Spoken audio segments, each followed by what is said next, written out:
Hey everybody, it is Mike Weller from the Weller Group at Keller Williams Realty. We are here. It's our weekly Orange County real estate report. Looking back at last week, which was June 5th through June 11th here in 2022, we had 534 pending sales in Orange County last week. So that's up a little bit from the previous week's 503. Honestly, though, I thought we would have a bigger bounce back. Last week's 503 pending sales was down about 100 from the previous week. It reflected the Memorial Day weekend and the Memorial Day slowdown.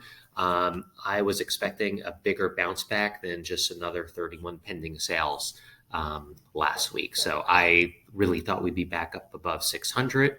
But over the last week or so, interest rates have really taken another big jump up over the 6% mark. And we are starting to see that and feel that in the real estate market for sure. We're definitely seeing a little bit of a slowdown on the buyer side, along with more inventory coming on. And last week, we actually had 678 new listings come up in Orange County. So that's 144 more listings than pending sales.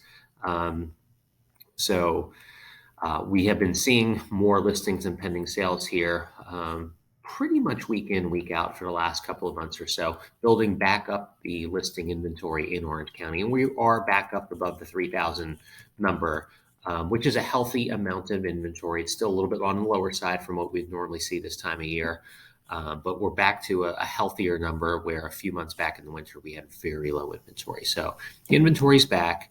The problem is this big interest rate bump has really kind of slowed down the buyer side. And we usually have somewhat of a slowdown as we get into summer, but it usually doesn't happen this early. Usually we see this a little bit more into middle of July or so, even end of July, August. So I think we have gotten there a little bit earlier this year based on how heated the market was in the winter and earlier in the spring, and then what's happened with interest rates. So that is our weekly Orange County update, moving from a seller's market back to more of a neutral market. So I think that will be the trend that we're going to see here in the next little bit. So check in with your questions. Otherwise, we will see you right back here next week. Take care.